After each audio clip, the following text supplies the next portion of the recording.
ये कहानी है दो बहनों की। राधा जो कि छोटी बहन थी, स्वभाव से बहुत विनम्र थी, और माया जो बड़ी बहन थी, स्वभाव से थोड़ा अकड़ू थी। जब कॉलेज ख़त्म हो गया तो माया और राधा के पिता ने उनकी माता और दोनों बहनों को बुलाया और बताया कि माया के लिए मैंने एक रिश्ता देखा है। लड़का काफ़ी अच्छा है, देखने में अच्छा है और घर बार बहुत अच्छा है। पिता की ये बातें माया भी सुन रही थी। माया ने अपने पिता से बोला कि पिताजी, अगर लड़का कम पढ़ा लिखा हुआ तो मैं शादी नहीं करूँगी। घर बार अच्छा होना चाहिए, रुपया पैसा अच्छा होना चाहिए। पिता ने कहा ऐसा नहीं है, लड़का बहुत अच्छा है, पढ़ने लिखने में बहुत अच्छा है, बैंक में जॉब करता है, तुम उस घर में बहुत खुश रहोगी। पिता की ये बातें सुनकर माया ने भी शादी के लिए हाँ कह दिया और वो तैयार हो गई।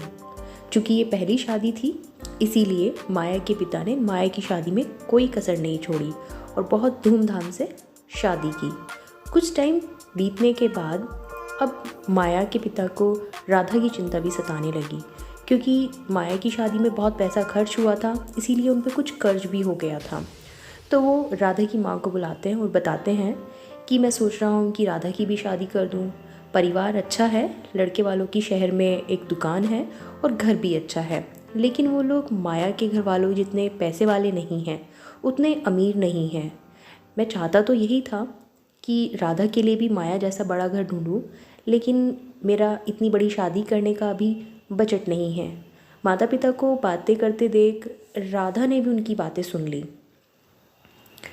दोनों बातें ही कर रहे थे कि राधा ने अपने पिता को कहा कि पिताजी, कोई बात नहीं, आपने मेरे लिए जो रिश्ता देखा है वो ठीक है और मैं तैयार हूँ। लोग अमीर नहीं तो क्या हुआ, अगर फैमिली अच्छी है, लड़का समझदार है, अपना कारोबार कर रहा है, तो मुझे कोई प्रॉब्लम नहीं है।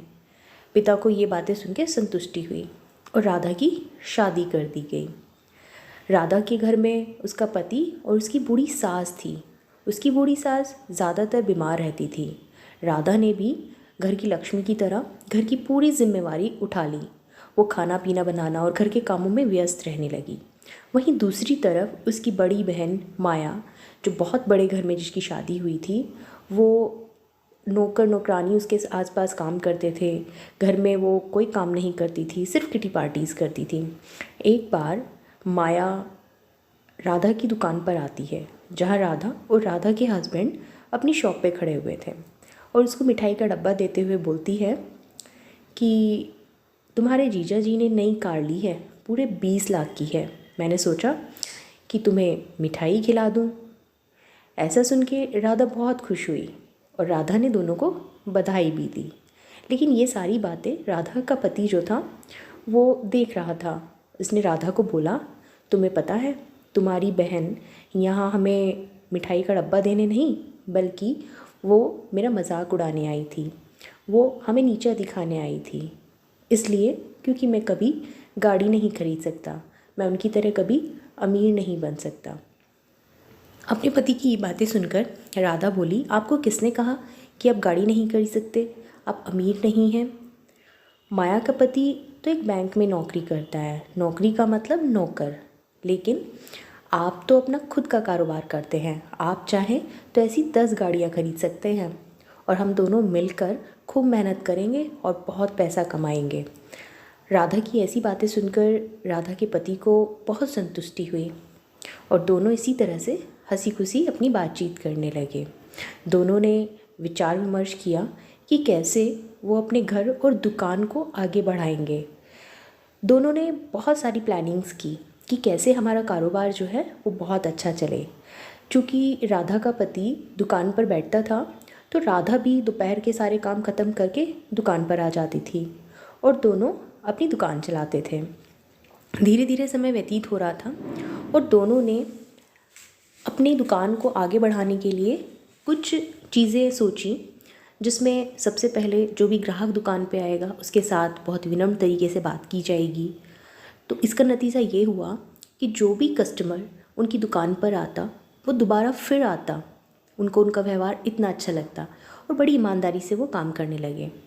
उन्होंने सोचा क्यों ना हम लोकल से सामान ना खरीद कर बड़े शहरों से सामान मंगवाएं, ताकि ज़्यादा मुनाफा भी हो और अच्छा सामान आए। ऐसा करने से उनका कारोबार और बढ़ने लगा। उन्होंने काफ़ी सारे स्टोर्स ओपन कर लिए, काफ़ी सारी दुकान उन्होंने ओपन की, अपना एक मॉल भी उन्होंने ओपन किया। तो जगह जगह उनका कारोबार जब बढ़ा तो उन्होंने राधा ग्रॉसरी मार्ट भी एक ओपन किया। उसके बाद उनको पीछे मुड़ के देखने की ज़रूरत नहीं पड़ी, खूब पैसा आने लगा और वो दोनों अपनी ज़िंदगी खुशहाल तरीके से जीने लगे। अब राधा की जो सास थी वो भी ठीक रहने लगी और लोगों को बताती कि कैसे उसकी बहू राधा वो एक साक्षात लक्ष्मी है। वो बताती कि मेरी बहू जो है अगर मिट्टी को भी छू ले तो भी सोना हो जाता है। जब से मेरी बहू राधा इस घर में आई है, हमारा तो पूरा परिवार बदल गया, हमारा घर तरक्की की राह पर आ गया। अब धीरे धीरे घरों में शानो शौकत बढ़ने लगी।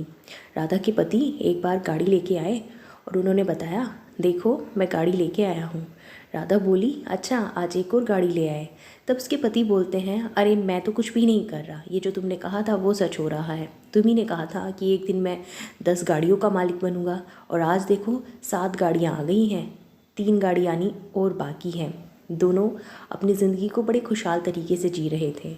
उन्होंने सोचा क्यों ना हम माया को जाके सरप्राइज़ दें और उसको मिठाई का डब्बा दे के आए। दोनों जाते हैं तो वहाँ जाके देखते हैं कि माया और माया के पति में आपस में झगड़ा चल रहा था। वो दोनों आपस में बातचीत कर रहे थे कि कैसे माया के पति ने बैंक में धांधलेबाजी करके बैंक से उसकी नौकरी भी चली गई है और उसको ज़मानत पे छुड़वाना पड़ा है।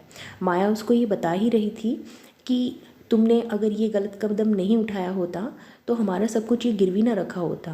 आज हमारे हालात ऐसे हो गए हैं कि हम खाने पीने के भी मोहताज हो गए हैं।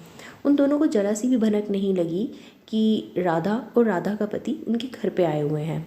उनकी ये सारी बातें राधा और राधा के पति खड़े हुए सुन रहे थे।